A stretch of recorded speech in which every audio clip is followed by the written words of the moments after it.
राधे राधे। बृहस्पति यानी वीरवार व्रत कथा। भारतवर्ष में एक प्रतापी और दानी राजा राज्य करता था। वह नित्य गरीबों और ब्राह्मणों की सेवा करता था। यह बात उसकी रानी को अच्छी नहीं लगती थी। वह ना तो गरीबों को दान देती, ना ही भगवान का पूजन करती थी, और राजा को भी दान देने से मना किया करती थी। एक दिन राजा शिकार खेलने वन को गए हुए थे, तो रानी महल में अकेली थी। उसी समय बृहस्पति देव साधु वेश में राजा के महल में भिक्षा के लिए गए और भिक्षा मांगी। रानी ने भिक्षा देने से इनकार किया और कहा, हे साधु महाराज, मैं तो दान्य पुण्य से तंग आ चुकी हूँ। मेरा पति सारा धन लुटाता रहता है। मेरी इच्छा है कि हमारा धन नष्ट हो जाए, फिर ना रहेगा बांस, ना बजेगी बांसुरी। साधु ने कहा, देवी, तुम तो बड़ी विचित्र हो। धन संतान तो सभी चाहते हैं। पुत्र और लक्ष्मी तो पापी के घर भी होनी चाहिए। यदि तुम्हारे पास अधिक धन है तो भूखों को भोजन दो, प्यासों के लिए पाऊ बनवाओ, मुसाफिरों के लिए धर्मशालाएं खुलवाओ। जो निर्धन अपनी कुंवारी कन्याओं का विवाह नहीं कर सकते, उनका विवाह करा दो। ऐसी और काम जिसके करने से तुम्हारा यश लोक और परलोक में फैलेगा। परंतु रानी पर उपदेश का कोई प्रभाव नहीं पड़ा। वह बोली, महाराज, आप मुझे कुछ ना समझाइए। मैं ऐसा धन नहीं चाहती जो हर जगह बांटती फिरूं। साधु ने उत्तर दिया, यदि तुम्हारी ऐसी इच्छा है तो तथास्तु। तुम ऐसा करना कि बृहस्पतिवार को घर लीपकर पीली मिट्टी से अपना सिर धोकर स्नान करना, भट्टी चढ़ाकर कपड़े धोना। ऐसा करने से आपका सारा धन नष्ट हो जाएगा। इतना कहकर वह साधु महाराज वहां से आलोप हो गए। साधु के अनुसार कई बातों को पूरा करते हुए रानी को केवल 3 सप्ताह ही बीते थे कि उसकी समस्त धन संपत्ति नष्ट हो गई। भोजन के लिए राजा का परिवार तरसने लगा। तब एक दिन राजा ने रानी से बोला कि हे रानी, तुम यही रहो। मैं दूसरे देश में जाता हूँ, क्योंकि यहाँ पर सभी लोग मुझे जानते हैं, इसलिए मैं कोई छोटा कार्य नहीं कर सकता। ऐसा कहकर राजा परदेश चला गया।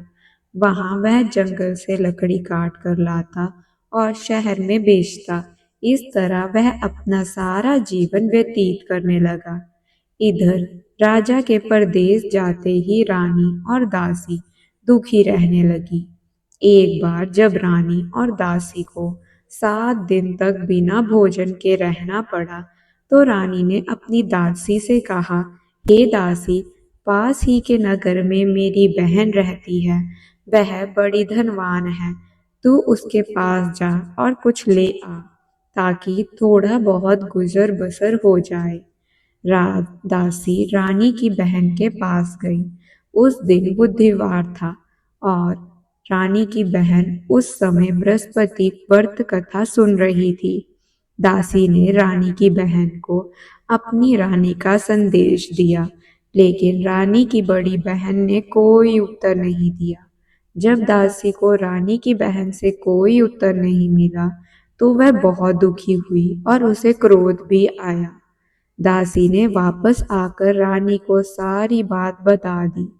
सुनकर रानी ने अपने भाग्य को कोसा। उधर रानी की बहन ने सोचा कि मेरी बहन की दासी आई थी, परंतु मैं उससे नहीं बोली, जिससे वह बहुत दुखी हुई होगी। कथा सुनकर और पूजा समाप्त करके वह अपनी बहन के घर आई और कहने लगी, हे बहन, मैं बृहस्पतिवार के व्रत कह रही थी। तुम्हारी दासी मेरे घर आई थी, परंतु जब तक कथा होती है तब तक ना तो उठते हैं और ना ही बोलते हैं, इसलिए मैं नहीं बोली। कहो दासी क्यों आई थी? रानी बोली, बहन, तुमसे क्या छुपाऊं, हमारे घर में खाने तक को अनाज नहीं था। ऐसा कहते कहते रानी की आंखें भर आई। उसने दासी समेत पिछले 7 दिनों से भूखे रहने तक की बात अपनी बहन को विस्तार पूर्वक सुना दी। रानी की बहन बोली, देखो बहन, भगवान बृहस्पति देव सबकी मनोकामनाओं को पूर्ण करते हैं। देखो, शायद तुम्हारे घर में अनाज रखा हो। पहले तो रानी को विश्वास नहीं हुआ, पर बहन के आग्रह करने पर उसने अपनी दासी को अंदर भेजा तो उसे सचमुच अनाज से भरा एक घड़ा मिल गया। ये देखकर दासी को बड़ी हैरानी हुई। दासी रानी से कहने लगी, हे रानी, जब हमको भोजन नहीं मिलता था तो हम व्रत ही तो करते थे, इसलिए क्यों ना इससे व्रत और कथा की विधि पूछ ली जाए ताकि हम भी व्रत कर सके। तब रानी ने अपनी बहन से बृहस्पतिवार व्रत के बारे में पूछा। उसकी बहन ने बतलाया, बृहस्पतिवार की व्रत में चने की दाल और मुनक्का से विष्णु भगवान का केले की जड़ में पूजन करें तथा दीपक जलाएं, व्रत कथा सुने और पीला भोजन ही करें। इससे बृहस्पति देव प्रसन्न होते हैं। व्रत और पूजन विधि बताकर रानी की बहन अपने घर को लौट गई। 7 दिन के बाद जब गुरुवार आया तो रानी और दासी ने व्रत रखा। घुड़साल में जाकर चना और गुड़ लेकर आई। फिर इससे केले की जड़ तथा विष्णु भगवान का पूजन किया। अब पीला भोजन कहाँ से आए, इस बात को लेकर दोनों बहुत दुखी थी। चूंकि उन्होंने व्रत रखा था, इसलिए बृहस्पति देव उनसे नाराज थे। इसलिए वह एक साधारण व्यक्ति का रूप धारण कर 2 थालों में सुंदर पीला भोजन दासी को दे गए। भोजन पाकर दासी प्रसन्न हुई और फिर रानी के साथ मिलकर भोजन ग्रहण किया। इसके बाद वह सभी गुरुवार को व्रत और पूजन करने लगी। बृहस्पति भगवान की कृपा से उनके पास फिर से धन संपत्ति आ गई, परंतु रानी फिर से पहले की तरह आलस्य करने लगी। तब दासी बोली, देखो रानी, तुम पहले भी इस प्रकार आलस्य करती थी। तुम्हें धन रखने में कष्ट होता था, इस कारण सभी धन नष्ट हो गया, और अब जब भगवान बृहस्पति की कृपा से धन मिला है तो तुम्हें फिर से आलस्य होता है। रानी को समझाते हुए दासी कहती है कि बड़ी मुसीबतों के बाद हमने यह धन पाया है, इसलिए हमें दान पुण्य करना चाहिए, भूखे मनुष्यों को भोजन कराना चाहिए और धन को शुभ खर्चों में कार्यों में खर्च करना चाहिए, जिससे तुम्हारे कुल का यश बढ़ेगा, स्वर्ग की प्राप्ति होगी और पितृ प्रसन्न होंगे। दासी की बात मानकर रानी अपना धन शुभ कार्यों में खर्च करने लगी, जिससे पूरे नगर में उनका यश फैलने लगा। बृहस्पतिवार व्रत कथा के बाद श्रद्धा के साथ आरती की जानी चाहिए। इसके बाद प्रसाद बांटकर उसे ग्रहण करना चाहिए। एक दिन राजा दुखी होकर जंगल में एक पेड़ के नीचे आसन जमाकर बैठा गया। वह अपनी दशा को याद करके व्याकुल होने लगा। बृहस्पति का दिन था। एकाएक उसने देखा कि निर्जन वन में एक साधु प्रकट हुए। वह साधु वेश में स्वयं बृहस्पति देवता थे। लकड़हारे के सामने आकर बोले, हे लकड़हारे, इस सुनसान जंगल में तू चिंता मगन क्यों बैठा है? लकड़हारे ने दोनों हाथ जोड़कर प्रणाम किया और उत्तर दिया, महाराज जी, आप सब कुछ जानते हैं, मैं क्या कहूँ। यह कहकर रोने लगा और साधु को अपनी आत्मकथा सुनाई। महात्मा जी ने कहा, तुम्हारी स्त्री ने बृहस्पति के दिन बृहस्पति भगवान का निरादर किया था, जिसके कारण रुष्ट होकर उन्होंने तुम्हारी यह दशा कर दी। अब तुम चिंता को दूर करके मेरे कहने पर चलो तो तुम्हारे सब कष्ट दूर हो जाएंगे और भगवान पहले से भी अधिक संपत्ति देंगे। तुम बृहस्पति के दिन कथा किया करो। 2 पैसे के चना मुनक्का लाकर उसका प्रसाद बनाओ और शुद्ध जल से लोटे में शक्कर मिलाकर अमृत तैयार करो। कथा के पश्चात अपने सारे परिवार और सुनने वाले प्रेमियों में अमृत व प्रसाद बांटकर आप भी ग्रहण करो। ऐसा करने से भगवान तुम्हारी सब मनोकामनाएं पूर्ण करेंगे। साधु के ऐसे वचन सुनकर लकड़हारा बोला, हे प्रभु, मुझे लकड़ी बेचकर इतना पैसा नहीं मिलता जिससे भोजन के उपरांत कुछ बचा सकूं। मैंने रात्रि में अपनी स्त्री को व्याकुल देखा है। मेरे पास कुछ भी नहीं है जिससे मैं उसकी खबर मंगा सकूं। साधु ने कहा, हे लकड़हारे, तुम किसी बात की चिंता मत करो। बृहस्पति के दिन तुम रोजाना की तरह लकड़ियां लेकर शहर को जाओ। तुमको रोज से दुगना धन प्राप्त होगा, जिससे तुम भली भांति भोजन कर लोगे तथा बृहस्पति देव की पूजा का सम्मान भी आ जाएगा। इतना कहकर साधु अंतर्ध्यान हो गए। धीरे धीरे समय व्यतीत होने पर फिर वही बृहस्पतिवार का दिन आया। लकड़हारा जंगल में लकड़ी काटकर किसी शहर में बेचने गया। उसे उस दिन और दिन से अधिक पैसा मिला। राजा ने चना गुड़ आदि लाकर गुरुवार का व्रत किया। उस दिन से उसके सभी कलेश दूर हुए। परंतु जब दोबारा बुधवार का दिन आया तो बृहस्पतिवार का व्रत करना भूल गया। इस कारण बृहस्पति भगवान नाराज हो गए। उस दिन उस नगर के राजा ने विशाल यज्ञ का आयोजन किया था तथा शहर में यह घोषणा करा दी थी कि कोई भी मनुष्य अपने घर में भोजन ना बनावे, न आग जलावे, समस्त जनता मेरे यहाँ भोजन करने आवे। इस आज्ञा को जो ना मानेगा उसे फांसी की सजा दी जाएगी। इस तरह की घोषणा संपूर्ण नगर में करवा दी गई। राजा की आज्ञा अनुसार शहर के सभी लोग भोजन करने गए, लेकिन लकड़हारा कुछ देर से पहुंच गया। इसलिए राजा उसको अपने साथ घर ले गए और ले जाकर भोजन करा रहे थे तो रानी की दृष्टि उस खूंटी पर पड़ी जिस पर उसका हार लटका हुआ था। वह वहां पर दिखाई नहीं दिया। रानी ने निश्चय किया कि मेरा हार इस मनुष्य ने चुरा दिया है। उसी समय सिपाहियों को बुलाकर उसको कारागार में डलवा दिया। जब लकड़हारा कारागार में पड़ गया और बहुत दुखी होकर विचार करने लगा कि ना जाने कौन से पूर्व जन्म के कर्म से मुझे यह दुख प्राप्त हुआ है, और उसी साधु को याद करने लगा जो जंगल में मिला था। उसी समय तत्काल बृहस्पति देव साधु के रूप में प्रकट हुए और उसकी दशा को देखकर कहने लगे, अरे मूर्ख, तूने बृहस्पति देव की कथा नहीं करी, इस कारण तुझे दुख प्राप्त हुआ है। अब चिंता मत कर, बृहस्पति के दिन कारागार के दरवाजे पर 4 पैसे पड़े मिलेंगे। उनसे तू बृहस्पति देव की पूजा करना, तेरे सभी कष्ट दूर हो जाएंगे। बृहस्पति के दिन उससे 4 पैसे मिले।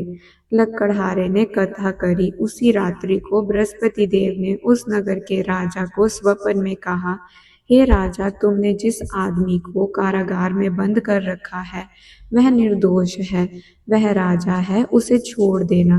रानी का हार उसी खूंटी पर लटका है। अगर तू ऐसा नहीं करेगा तो मैं तेरा राज्य को नष्ट कर दूंगा। इस तरह रात्रि के स्वप्न को देखकर राजा प्रातःकाल उठा और खूंटी पर हार देखकर लकड़हारे को बुलाकर क्षमा मांगी और लकड़हारे को योग सुंदर वस्त्र आभूषण देकर विदा कर दिया। बृहस्पति देव की आज्ञा अनुसार लकड़हारा अपने नगर को चल दिया। राजा जब अपने नगर के निकट पहुंचा तो उसे बड़ा आश्चर्य हुआ।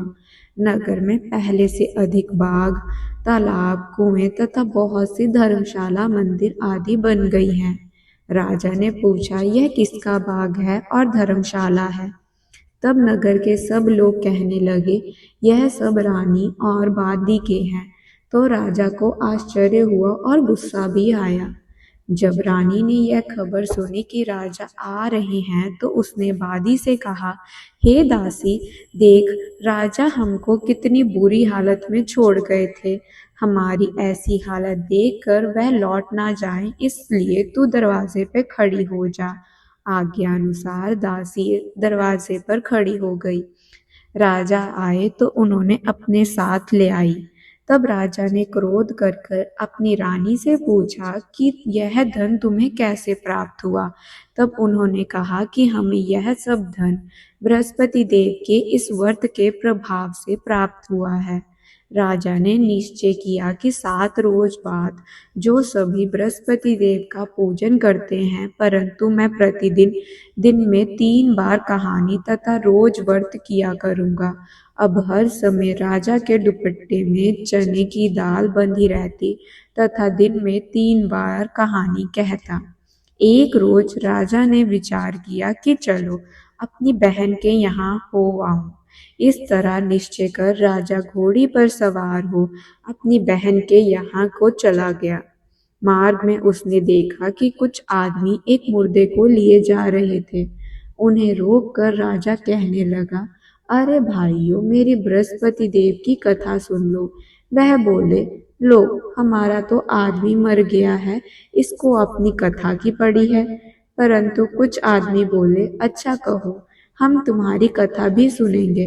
राजा ने दाल निकाली और जब कथा आधी हुई थी कि मुर्दा हिलने लग गया, और जब कथा समाप्त हो गई तो राजा राम राम करके मनुष्य उठकर खड़ा हो गया। आगे मार्ग में उसे एक किसान खेत में हल चलाता मिला। राजा ने उसे देखा और उससे बोला, अरे भैया, तुम मेरी बृहस्पतिवार की कथा सुन लो। किसान बोला, जब तक मैं तेरी कथा सुनूंगा तब तक 4 हरिया जोत लूंगा। जा अपनी कथा किसी और को सुनाना। इस तरह राजा आगे चलने लगा। राजा के हटते ही बैल पिछड़ कर खाकर गिर गया तथा किसान के पेट में बड़ी जोर का दर्द होने लगा। उस समय उसकी माँ रोटी लेकर आई। उसने जब यह देखा तो अपने पुत्र से सब हाल पूछा और बेटे ने सभी हाल कह दिया तो बुढ़िया दौड़ी दौड़ी उस घोड़सवार के पास गई और उससे बोली, मैं तेरी कथा सुनूंगी, तू अपनी कथा मेरे खेत पर चलकर ही कहना। राजा ने बुढ़िया के खेत पर जाकर कथा कही, जिसके सुनते ही वह बैल उठ खड़ गए और किसान के पेट का दर्द भी बंद हो गया। राजा अपनी बहन के घर पहुंचा। बहन ने भाई की खूब मेहमानी की।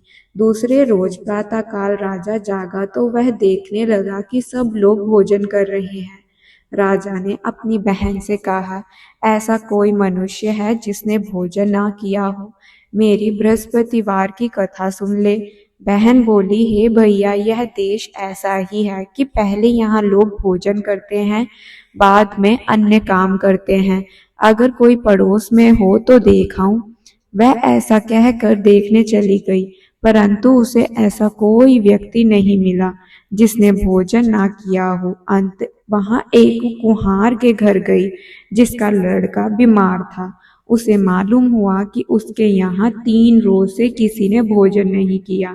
रानी ने भाई की कथा सुनने के लिए कुम्हार से कहा तो वह तैयार हो गया। राजा ने जाकर बृहस्पतिवार की कथा कही, जिसे सुनकर उसका लड़का ठीक हो गया। अब तो राजा की प्रशंसा होने लगी। एक रोज राजा ने अपनी बहन से कहा कि हे बहन, हम अपने घर को जाएंगे, तुम भी तैयार हो जाओ। राजा की बहन ने अपनी सास से कहा।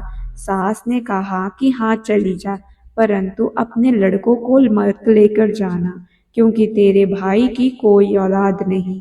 बहन ने अपने भैया से कहा, हे भैया, मैं तो चलूंगी पर कोई बालक नहीं जाएगा। राजा बोला, जब कोई बालक नहीं चलेगा तब तुम ही क्या करोगी? बड़े दुखी मन से राजा अपने नगर को लौट आया। राजा ने अपनी रानी से कहा, हम निर्वंशी हैं, हमारा मुख देखने का धर्म नहीं है और कुछ भोजन आदि नहीं किया। रानी बोली, हे प्रभु, बृहस्पति देव ने हमें सब कुछ दिया, वह हमें औलाद अवश्य देंगे। उसी रात को बृहस्पति देव ने राजा से सपन में कहा, हे राजा उठ, सभी सोच त्याग दे, तेरी रानी गर्भ से है। राजा की यह बात सुनकर बड़ी खुशी हुई। 9वें महीने में उसके गर्भ से एक सुंदर पुत्र उत्पन्न हुआ। तब राजा बोला, हे रानी, स्त्री बिना भोजन के रह सकती है, पर बिना कहे नहीं रह सकती। जब मेरी बहन आवे तो उससे कुछ मत कहना। रानी ने सुनकर हाँ कर दिया। जब राजा की बहन ने यह शुभ समाचार सुना तो वह बहुत खुश हुई तथा बधाई लेकर अपने भाई के यहाँ आई। तभी रानी ने कहा, घोड़ा चढ़कर तो नहीं आई, गधा चढ़ आई है। राजा की बहन बोली, भाभी मैं इस प्रकार नहीं कहती तो तुम्हें औलाद कैसे मिलती। बृहस्पति देव ऐसे ही हैं, जैसी जिसके मन की कामना है सभी को पूर्ण करते हैं। जो सद्भावना पूर्वक बृहस्पतिवार का व्रत करता है एवं कथा पढ़ता है अथवा सुनता है, दूसरे को सुनाता है, बृहस्पति देव उसकी सभी मनोकामनाएं पूर्ण करते हैं। भगवान बृहस्पति देव उसकी रक्षा करते हैं। संसार में जो मनुष्य सद्भावना से भगवान जी का पूजन व्रत सच्चे हृदय से करता है तो उसकी सभी मनोकामनाएं पूर्ण होती हैं। जैसी सच्ची भावना से रानी और राजा ने उसकी कथा का गुणगान किया तो उनकी सभी इच्छाएं बृहस्पति देव जी ने पूर्ण की थी। इसलिए पूर्व कथा सुनने के बाद प्रसाद लेकर जाना चाहिए। हृदय से उनका मनन करते हुए जयकारा लगाकर बोलना चाहिए, बोलो बृहस्पति देव की जय, भगवान विष्णु की जय। राधे राधे।